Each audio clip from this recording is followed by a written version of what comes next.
Boa noite, amigos da TV Santa Cecília. Estamos de volta ao vivo para mais uma edição do programa CDL TV, exatamente a nossa edição inédita de toda terça-feira das 18 às 19 horas, com reprises semanais às quintas-feiras a partir das 18 horas e também aos sábados às 11h30 da manhã.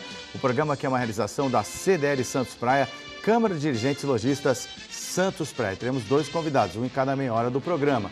E para iniciar hoje nossas entrevistas, vamos conversar com a psicóloga Elaine Lopes, ela que é especialista em transtornos alimentares e obesidade, entre outras habilitações que você vai conhecer ao longo do programa, se é que você já não conhece a Elaine, que é uma profissional referencial na sua área. E ao meu lado também o presidente da CDL Santos Praia, comentarista do programa, Nicolau Obeide. Elaine, bem-vinda, obrigado por atender nosso convite. Obrigada, Zé. Boa tarde, Nicolau. Um prazer estar aqui com vocês hoje. Ok, Nicolau, mais uma vez de volta aqui na bancada. Mais uma vez, estamos aqui, hoje completando um ano, né? Sim, de Santa Cecília. Exatamente, 2 anos do nosso exatamente. Projeto, um ano aqui na TV Santa Cecília. Para nossa satisfação. Para a satisfação nossa. E Elaine, obrigado aí por ter aceito o convite. Vamos ver se a gente descobre como emagrecer de dentro para fora, né, Elaine? Porque eu estou precisando. Viu? Eu vou contar para vocês. Então, Elaine, você, além da sua formação profissional, tudo que você vivencia profissionalmente é um pouco da tua própria história, não é? Como é que é essa tua atuação e exatamente qual o recorte da necessidade das pessoas têm de procurar o teu trabalho? Exatamente, Zé. Na verdade, eu sou psicóloga, né? Já me formei tem muito mais de 10 anos e eu sempre tive uma dificuldade com a balança, com o peso, e por conta dessa dificuldade, em determinado momento da minha vida, eu decidi colocar em prática todas as ferramentas que eu aprendi durante o meu desenvolvimento, minha formação em psicologia, programação neurolinguística e coaching, e funcionou para mim. Então foram 28 quilos que eu emagreci nesse processo, 1 ano de emagrecimento, e a partir de então eu decidi trabalhar com isso, ajudar pessoas que passam pela mesma dificuldade que eu passei durante a maior parte da minha vida a também atingirem os seus objetivos. Já fazem 3 anos que eu passei por esse processo e eu falo que é uma mudança de dentro para fora, uma mudança de estilo de vida, uma mudança de cabeça mesmo. Eu acredito que o emagrecimento vem da mente, porque muitas pessoas fazem um processo de emagrecimento, emagrecem com uma dieta restritiva, uma dieta radical, mas de repente não conseguem sustentar ou manter esses resultados. Então a ideia do emagreça de dentro para fora, do coaching, da terapia e até do curso que eu ofereço, é justamente fazer com que a pessoa mude a sua forma de se relacionar com o processo de emagrecimento. Com a comida, com o exercício físico, com o seu corpo, enfim.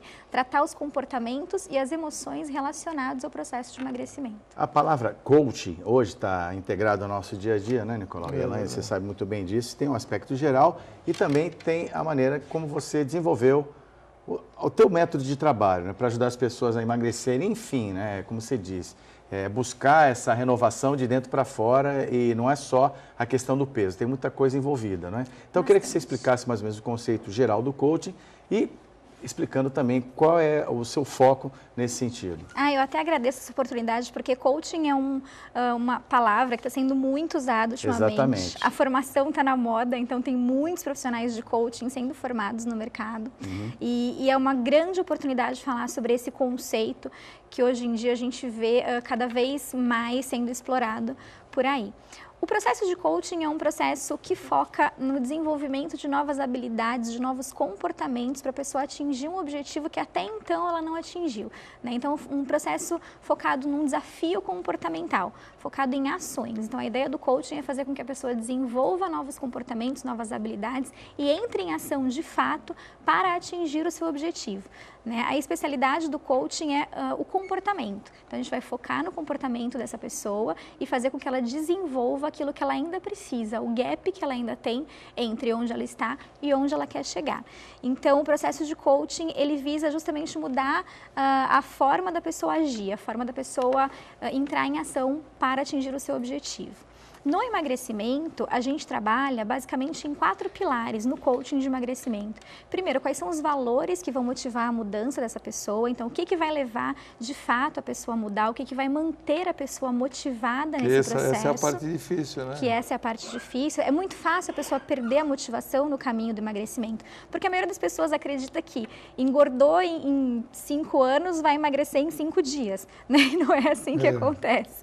Então, a ideia do processo de coaching é mudar buscar realmente esse fator motivacional ou identificar esse fator motivacional para ajudar com que a pessoa permaneça no seu objetivo, né? Identificar quais são os significados que ela dá à comida, então por que ela come que não é fome, por que ela não se dedica a um exercício físico, por exemplo, identificar o que ela acredita que está por trás, que pode impedi-la de atingir esse objetivo de emagrecimento e, por fim, traçar um plano de ação, que ações ela precisa ter, que comportamentos ela precisa desenvolver, se ela tem que desenvolver disciplina, força de vontade, foco, planejamento, tudo isso a gente consegue desenvolver no processo de coaching. Então, nós estamos aqui com a psicóloga a Elaine Lopes. Eu quero convidar você de casa a interagir, mandar perguntas para a nossa convidada. O WhatsApp é o 99782-9970. Está na sua tela, 99782-9970. Tem também o telefone fixo, é o 3289-9495. Feito isso, convidando você a participar, eu passo a palavra para o Nicolau. Fica à vontade, Nicolau. Você falou em motivação, né? Eu acho que inicialmente, quando você entra num processo de emagrecimento, você fica motivado, porque num primeiro momento você perde bastante, eu acho que é até mais líquido, né? Que falam, né? Que você acaba perdendo até 6 quilos. Depois começa a ficar mais difícil, é óbvio, e em relação à alimentação também. Mas esse é um fator motivacional, né? A pessoa se motiva, que ela começa a se sentir melhor, mais leve, mais bonita. Agora, o grande problema é quando ela chega perto da meta ou atinge a meta, é manter, né? Então, aí é que eu, por exemplo, eu perdi 22 quilos, só com uma dieta normal, nada sacrificante. Não tenho nenhum distúrbio, então foi só diminuir a parte de doce, proteína. Mas depois já comecei a engordar de novo, porque você começa a abusar. Então, queria que você falasse mais desse emagrecer de dentro para fora, que é uma reeducação alimentar, né? Você tem que... O que motiva a pessoa depois de tudo isso? Eu costumo falar, na verdade, que o emagrecer de dentro para fora é uma reeducação emocional, né? Não é nem alimentar. Porque, assim, o processo de coaching de emagrecimento, ou a terapia, ou o curso que seja, em momento nenhum eu vou focar na alimentação ou no exercício físico. Como eu sou psicóloga, não é minha praia, não é minha especialidade, a ideia é focar realmente no comportamento e nas emoções que envolvem esse processo, né? Então, a ideia é buscar nesse cliente, nesse paciente, o que está por trás dessa motivação justamente para o emagrecimento. No meu caso, né, eu sempre sonhei em ser mãe, sonho ainda, acredito que até o final desse ano isso vai acontecer, e essa foi a grande motivação para a minha mudança. Né? Em um momento eu me vi com 82 quilos e me deu um desespero, eu comia super mal, me alimentava super desregular. Inclusive você se relaciona muito bem com isso, né? Porque eu vi no seu Facebook... E na sua página você tem fotos suas antes e fotos suas... Exato. E tem o blog, né? O Emagreça de Dentro para Fora. Sim. Temos até... Coloca até o endereço na tela, por favor, né? Para o pessoal até acompanhar. E você se relaciona bem com isso, né? Com o seu peso, porque tem muita gente que esconde, fica com medo, fica com vergonha. Para mim, eu tornei como uma inspiração para outras pessoas, né? Eu acredito que se eu fui capaz, qualquer pessoa é. Eu acho que eu não tenho nada de diferente em relação a ninguém. Então, essa é a ideia de mostrar a história. E tem a questão do PNL, do coaching, né? Que é a programação neurolinguística. Exato. Que você vivenciou. Eu queria que você também contasse um pouco da tua história, que porque tem a motivação, em algum momento você se desmotivou, como é que você adota isso, essa mudança de hábitos, tendo uma convivência social, você vai a festas, banquetes e tal, tudo isso, parece que é simples, mas não é fácil assim de superar. Eu acredito que, na verdade, no meu caso, a motivação ela veio através justamente desse sonho de ter filhos, né? Eu quero ser um exemplo, eu quero ser um modelo para esse filho que eu vou colocar no mundo. A palavra seria foco. Um foco, né? Acho que é um motivo maior, realmente. Não só o peso, não só o emagrecimento, de repente não só ter um corpo bacana ou não só ser saudável, mas ter algo maior que te ajude a manter esse foco, né? Então, eu vou a festas, eu como, acabei de comer um brigadeiro com café agora. Eu sou muito a favor do equilíbrio. Eu acho que nada que é restrito funciona, a restrição leva à compulsão.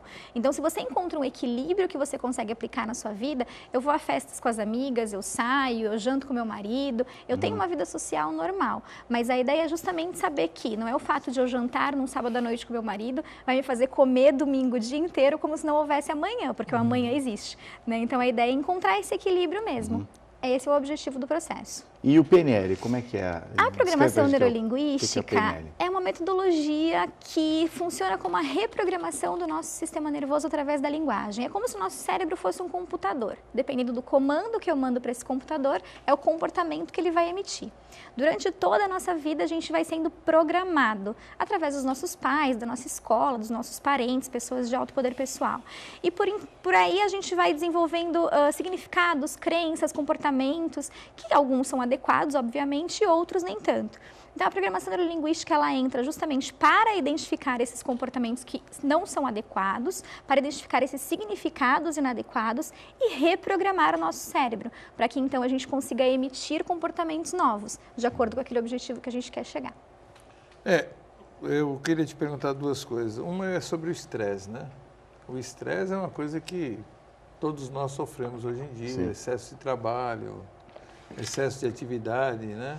E esse estresse, ele parece uma adrenalina, né? Quanto mais excesso de trabalho a gente tem, parece que a gente quer trabalhar mais. Mas o estresse também diz que é um dos sintomas do descontrole emocional e descontrole alimentar, Sim. né?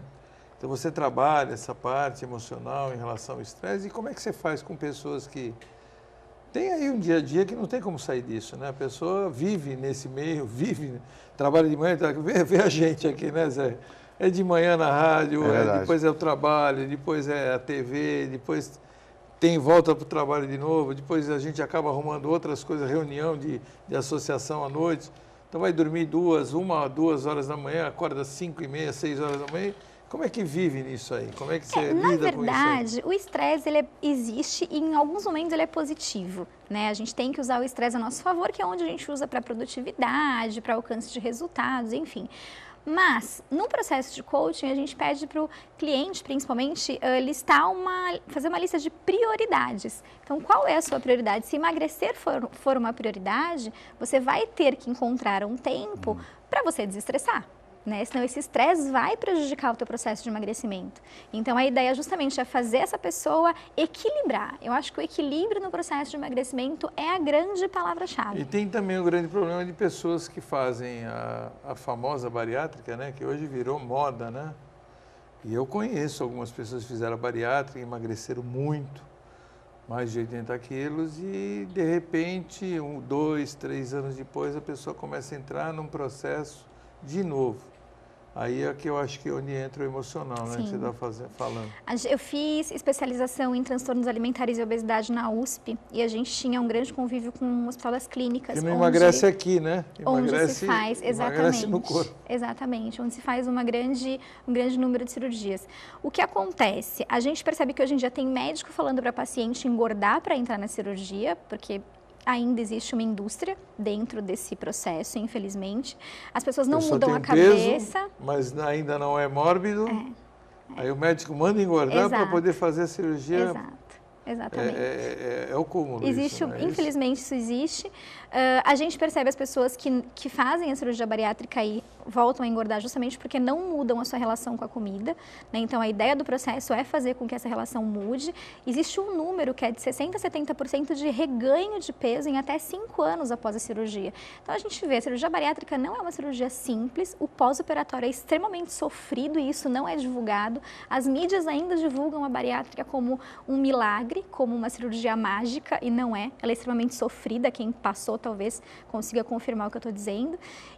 Só que isso não é divulgado, não é explícito. Então o paciente vai, obviamente, com o pensamento mágico de que os problemas vão acabar e não acabam. Até porque é muito comum a pessoa que faz a bariátrica e de alguma forma tira essa compulsão pela comida, ela desconta a compulsão em outra coisa. Ela vai, às vezes, para bebida, para drogas, para compras, para jogos, porque o fator da compulsão está lá, a ansiedade está lá, o problema emocional continua lá e ele não é tratado. A obesidade, na verdade, é um sintoma, né? Ela é uma doença reconhecida por todos os catálogos médicos, mas, na verdade, é um sintoma de algum problema emocional que aquela pessoa está sofrendo. E raramente as pessoas que querem emagrecer buscam um tratamento emocional.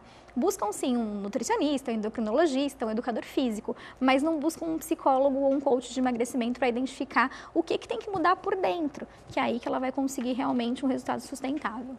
Muito bem, estamos aqui com a psicóloga Elaine Lopes na primeira metade do CDL TV, na bancada também o comentarista Nicolau Obeid, e agora é hora de falar do nosso parceiro Sicredi. Sicredi, que é uma cooperativa que tem base no interior do Paraná, uma cooperativa agrária que veio agora para o seu plano de expansão atuar aqui em Santos, em breve terá uma nova agência no Gonzaga e tem uma agência muito bem montada para você na Amador Bueno, no centro de Santos, Amador Bueno 29, no centro de Santos. O Sicredi tem todo o serviço de um banco, todos os serviços bancários que você imagina. A diferença é que você é uma espécie de dono da instituição. Como cooperado ao final de cada exercício, ao final de cada ano fiscal, você recebe dividendos do resultado obtido pela cooperativa como um todo, de acordo com seus investimentos. Aí você tem cartão de crédito, de débito, você pode programar o pagamento das suas contas. Como a Sicredi é parceira da CDL Santos Praia, você pode gerar boletos, seguros, enfim, uma gama, uma cesta de produtos muito interessante numa instituição que não visa tão somente o lucro, visa o resultado que vai beneficiar a todo o seu corpo de cooperados. Essa é a Sicredi, o Sicredi, que está à sua disposição aqui em Santos e nós recomendamos. Eu, como cliente de pessoa física e jurídica, CDL também, Nicolau Obeid, da mesma maneira, procure, vá tomar um café no Sicredi, você vai gostar muito. Amador Bueno 29, no centro de Santos, telefone 3219-4077. Aí que está. O lado de você cuidar primeiro da mente, né? Que é aquele conceito da mente sã e corrupção. Isso diz muito. E é uma pressão muito grande, não é? A pessoa tem uma situação acima do peso, ela não se sente excluída de certa maneira, ela tem dificuldade de se aceitar e as pessoas também não lidam bem com essa aceitação dessas pessoas? Na verdade, assim, eu acredito muito, eu trabalho muito com essa questão. Se você está bem como você está, ótimo, né? Está saudável, isso não está atrapalhando o seu cotidiano, sua vida diária, mantenha assim, independente do seu peso. A ideia é, se a sua autoestima está sendo abalada, se você está se sentindo excluído de alguma forma, se você não consegue se colocar em relação a outras pessoas, aí sim a pessoa precisa buscar uma ajuda, né? Porque às vezes a pessoa se sente insegura. Eu digo por mim mesma, quando eu estava com 82 quilos, eu era muito mais submissa, eu aceitava muito mais coisas que eu não deveria aceitar, eu era muito mais insegura, era ciumenta, até dizer chega. Então isso mexe muito com a nossa autoestima. Mulher, né? Porque se sente feia. Exatamente. Qualquer outra pessoa que passa mais bonita do lado já acha que o marido está olhando, está cobiçando ou algo nesse sentido. Eu não sei nem como eu casei, porque eu era insuportavelmente ciumenta. Enfim, então mexe muito com a autoestima. No meu caso, mexia bastante. Eu conheço outras pessoas que mexem de fato. Então, se a pessoa está bem, ótimo. Eu acho que não tem que mexer, né? O time que está ganhando não se mexe. Mas se a pessoa está incomodada e isso atrapalha de alguma forma a vida dela... Você acredita naquela velha frase, eu sou gordinha, mas eu gosto de ser assim? Eu acredito, Nicolau, eu acredito. Nisso? Eu acho que tem gente que se sente bem... Tanto que até, eu sei, não quero ser indelicado, mas tem um grupo de mulheres acima do peso, não vou falar o nome para não sei, mas elas lidam com muito bom humor, né? Que elas vão à praia, né? Exato. É um grupo de mulheres que vão, olha, a gente está acima do peso mesmo, mas nós temos nosso lugar ao sol, né? Então, acho muito interessante. Você conhece esse grupo? Conheço, já ouvi falar. Né? E acho realmente, não acredito que a beleza se define por peso, por manequim. Não acredito. Eu mas conheço antigamente pessoas... o perfil e o... Da Idade Média. Da Idade Média era de mulher. Outro, o padrão de beleza era outro. Tanto que até hoje, né? A minha descendência árabe, eles têm a dança do ventre, é uma dança que tradicionalmente a mulher tem que ter uma barriguinha, tem que ser meia gordinha, ela não pode ser magra ou magérrima, né? Ela tem que ser uma meia gordinha. E é o estilo e é o que a sociedade impõe, né? Sim, são hoje os padrões. Você vê esses absurdos aí dessas manequins que chegam até a ser internada, passando mal, porque elas têm que ser magras, exigido que elas sejam exatamente que é o outro lado, né? É o outro lado, tem os transtornos, bulimia, anorexia. Acaba tendo anorexia. Sim, sim. Você lida com isso também? Lido. É mais raro, né? Graças a Deus, de alguma forma é mais raro, é mais agressivo do que a obesidade em algumas vezes, infelizmente. A gente houve uns casos, assim, bem assustadores, mas existe. É muito comum a pessoa que sai da obesidade migra para anorexia, porque tem medo de engordar novamente, ou migra para bulimia, ou migra para um novo novo transtorno que se chama ortorexia, ou até mesmo, enfim, tem N outras possibilidades que a pessoa pode migrar por conta do medo de engordar novamente. Então, é uma linha muito tênue que tem que se identificar para que a pessoa encontre o equilíbrio, mais uma vez, né? Vou bater nessa tecla. Se você não encontrar o equilíbrio do saudável para você, é muito comum você ir para outros transtornos e encontrar um outro problema. Por isso que eu falo, quando você cuida da cabeça, você não corre esse risco. É porque emagrecer pode virar uma obsessão, né? Exatamente. Virar uma Isso também não é obsessão. saudável. Isso não é verdade. saudável. Tudo com equilíbrio. Agora, eu fiz a primeira pergunta para você, Elaine, a respeito do coaching, que é algo que é uma palavra que está na moda, realmente. Super. Ela está glamourizada. E eu acho que isso pode atrapalhar, de certa maneira, os profissionais que lidam com isso com seriedade. Sim. Eu te falo por quê. Que nem, por exemplo, fazer uma comparação. Personal trainer, o Conselho Regional de Educação Física, o CREF, luta muito contra as pessoas que leram livros, manuais e se acham habilitadas a trabalharem no exercício ilegal da profissão. É um absurdo. E isso acontece também na sua área? Acontece, na Porque verdade... é um perigo muito grande, concorda? Enorme, A pessoa vem fragilizada, ela não está bem e está em mãos erradas. Eu já ouvi cada né? absurdo, Zé, sobre coaching, que eu prefiro nem comentar aqui. O que acontece? O coaching, ele não tem um conselho, não tem um sindicato, uma associação, nada que regulamente a profissão. Talvez seja recente, né? Talvez. E aí a gente fica muito à mercê, né, das pessoas que surgem no mercado. Eu acredito que tem muita gente séria, obviamente, mas tem muita gente, infelizmente, que está tirando proveito desse momento para encontrar pessoas fragilizadas, como você mesmo disse, e, enfim, fazer a sua carteira de clientes e crescer nessa profissão, que ainda não tem muitos parâmetros, infelizmente. Porque nós vemos as pessoas simplificando mitos, desafios que não são tão simples assim, né? E eu acho que isso não é bom, porque daí pode frustrar a expectativa e a pessoa não resolver o problema dela e migrar para uma situação até pior. Sim, né? o coaching, na verdade, tem muita gente vendendo o coaching como algo mágico e positivo. Não é isso. O coaching ele vai ser resultado da sua ação. Se no processo de coaching você não age, você não vai ter resultado. É simples assim. É como na vida. Se a gente não faz nada, a gente não alcança nada. Os coaches que vendem essa imagem de não, você faz um coaching, você vai conseguir o que você quer... Cuidado, né? Todo mundo que oferece muita mágica no resultado ou uma rapidez muito grande, é importante ter cuidado. Então, e dentro da tua experiência, da sua expertise, qual é o primeiro passo? A pessoa, para conhecer o método, né? Também ter conhecimento e fazer uso da programação neurolinguística, do coaching...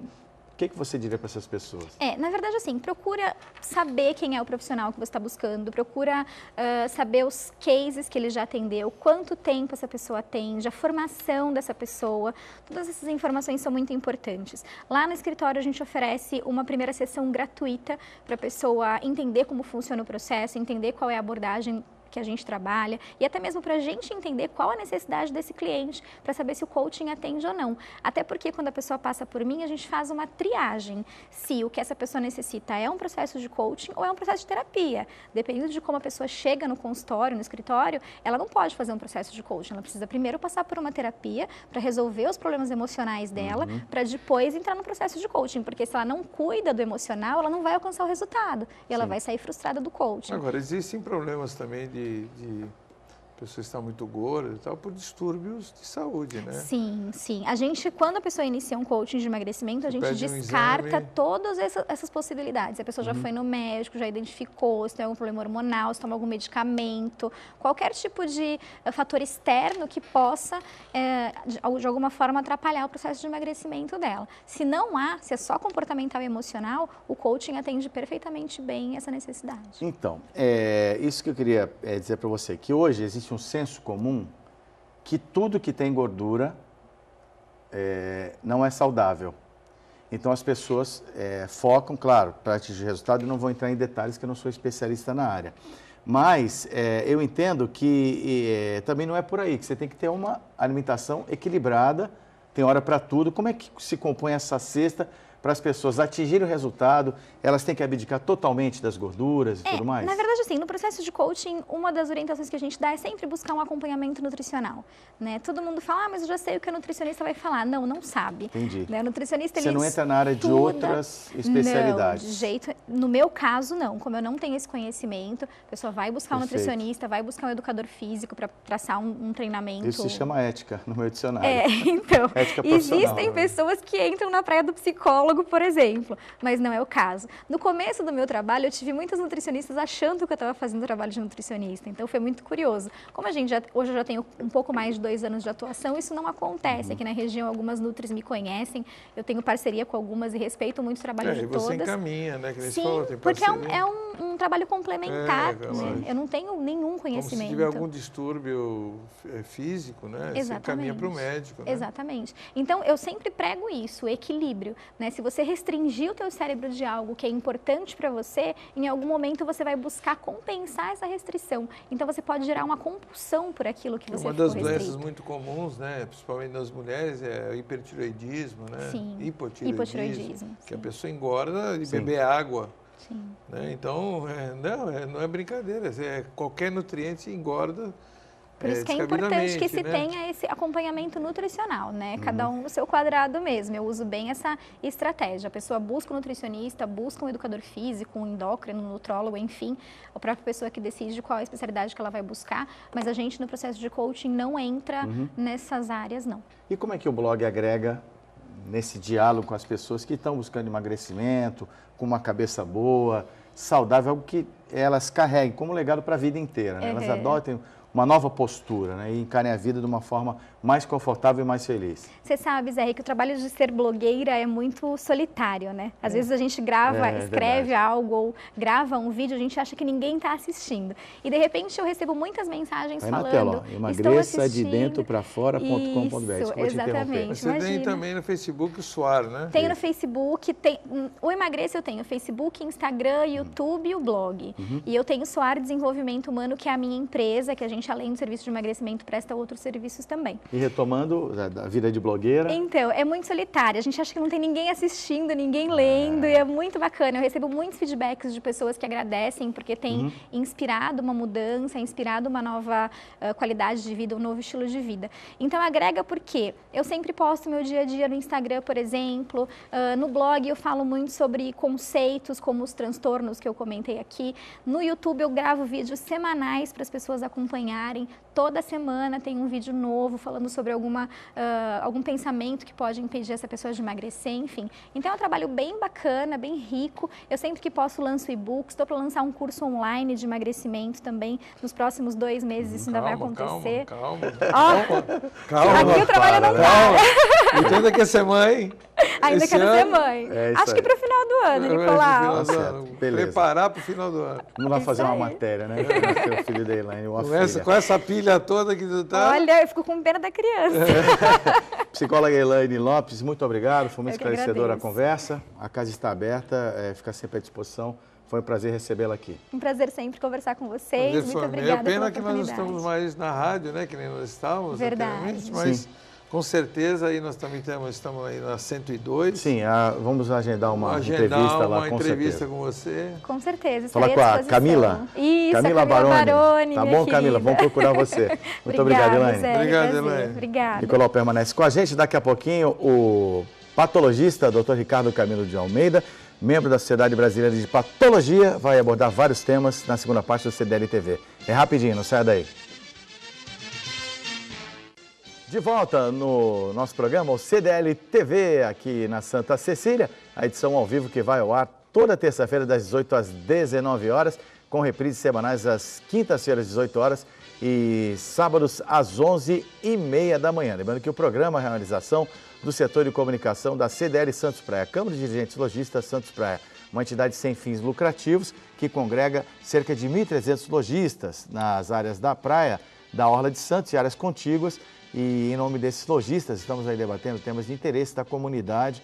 É uma satisfação estarmos aqui completando 1 ano justamente nesse canal que nos acolheu tão bem, a Santa Cecília TV. E retornando ao nosso programa, o Dr. Ricardo Camilo de Almeida, Ele que é patologista e membro da Sociedade Brasileira de Patologia. E permanece comigo também o Nicolau Obeide, presidente da CDL Santos Praia, aqui na condição de comentarista do nosso programa. Doutor Ricardo, satisfação recebê-lo novamente. Sempre um prazer estar aqui com vocês, Zé, Nicolau, vocês são meus amigos, já me considero da casa. Com certeza, com certeza. E Camilo, você até me disse que você postou, não é? Aí nós estamos com audiência especial nesse momento. O pessoal da Sociedade Brasileira de Patologia foi muito gentil quando souberam que eu estava aqui para replicar a comunicação para que os profissionais... Para colocar o link de patologia estamos assistindo aí pelo Brasil afora. Também estarem a par. Então, você que é especialista em anatomopatologia, né, as pessoas têm talvez mais familiaridade com a patologia clínica. Então, eu gostaria que você explicasse a diferença para os nossos telespectadores. Zé, o que ocorre é o seguinte, toda vez que você tira um fragmento de tecido ou é submetido a uma cirurgia onde o órgão é retirado, esse material vai para um médico fazer essa avaliação. E esse médico é o médico anatomopatologista. Ele avalia, através de microscopia, as características do órgão e vai formular um laudo. E desse laudo, se for câncer, é ele que vai servir de base para toda a terapia, quer químio, quer rádio ou uma reintervenção cirúrgica.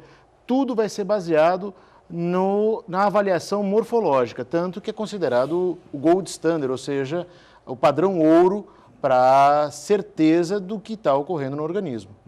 E a patologia clínica? A patologia clínica tem mais familiaridade, né? Isso, talvez porque utilizem com mais frequência? Muito provavelmente, porque a patologia clínica, por outro lado, você colhe sangue e você faz parâmetros. Na anatomia patológica, não é de tanto a tanto é normal.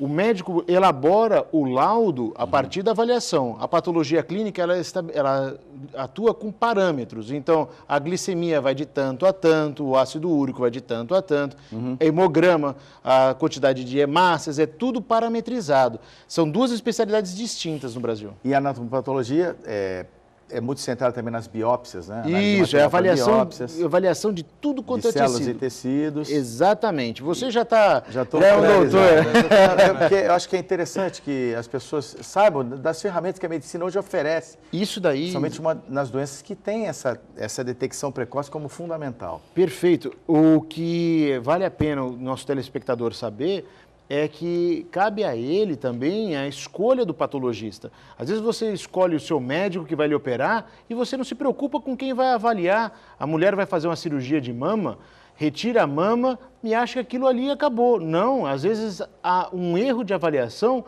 atrapalha todo o tratamento ali para frente. É fundamental você saber se esse profissional que vai fazer essa avaliação é de fato alguém com qualificação para aquilo que ele vai se propor a fazer.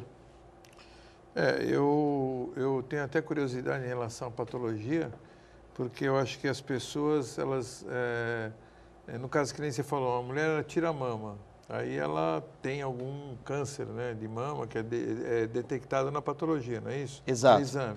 Exato. E aí ela tem que fazer algum outro exame em relação para ver se não existe alguma erradicação disso para algum outro lugar. O Nicolau, ele pega...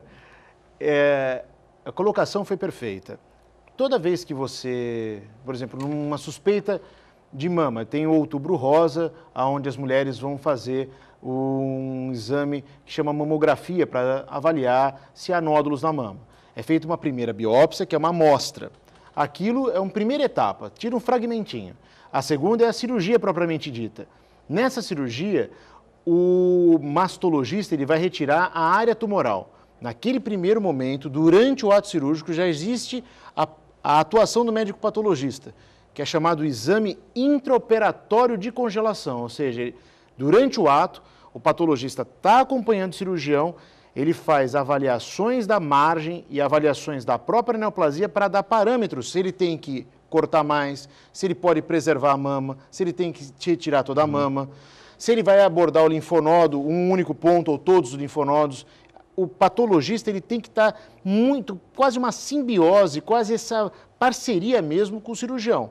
Depois disso, vai ser feito avaliações tanto do tecido como do que reage esse tecido para saber qual quimioterápico, você vai fazer radioterapia.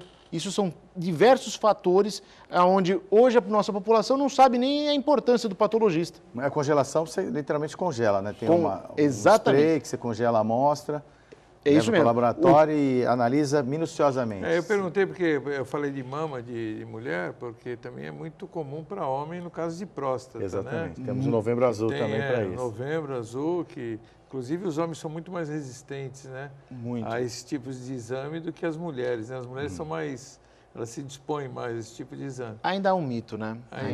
Em relação há às uma mulheres, barreira. a homens. Não, homens, desculpa. Os homens, ele tem uma barreira. Uma resistência. Eu conheço pessoas, às vezes, até novas, não são... E tirando as brincadeiras que a gente brinca, né? Que isso aí é recorrente, dos homens, mas eu faço exames constantemente.